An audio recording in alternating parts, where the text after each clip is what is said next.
సింహపురి చిద్విలాసం అంటూ నెల్లూరు జిల్లాలో అద్భుతంగా జరిగిపోయింది అన్నటువంటి డెవలప్మెంట్ జరిగిపోయింది అంటూ రాసుకొచ్చారు. రోజు అద్భుతాలు జరిగిపోతున్నాయని రాస్తున్నారు. కాబట్టి అది పబ్లిక్ ఫీల్ కావాలి. ఆ ఫీలింగ్ నిజంగా ఉందా లేదా అన్నటువంటి వైసీపీ ఆత్మవిమర్శ చేసుకోవాల్సినటువంటి అంశం.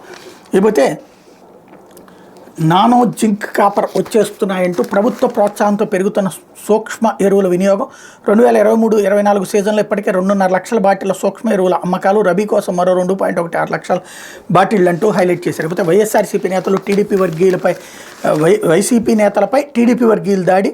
భూ వివాద నేపథ్యంలో వైఎస్ఆర్సీపీ నాయకులపై టీడీపీ వర్గీయులు దాడికి పాల్పడ్డారు. కర్రలు, ఇతర మారణాయుధాలతో విచక్షణారహితంగా కొట్టి తీవ్రంగా గాయపరిచారు.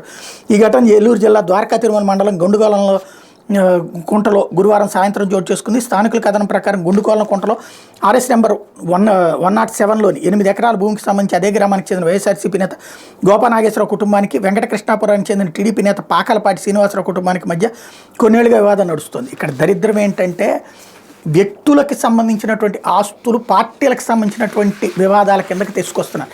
ఈనాడు ఆంధ్రజ్యోతి దరిద్రం చేస్తుందంటే సాక్షి దానికి అదే రివర్స్లో చేసుకొస్తుంది.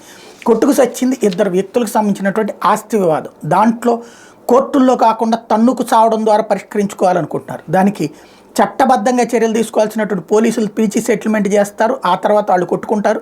చివరికి దానికి వైసీపీ తెలుగుదేశం ముద్రలు వేసుకుంటూ ఒకళ్ళకొకళ్ళు రాసుకుంటున్నటువంటి దౌర్భాగ్యం కనబడుతుంది. ఇకపోతే ఆంధ్రజ్యోతి బడుగులను బుగ్గి చేసి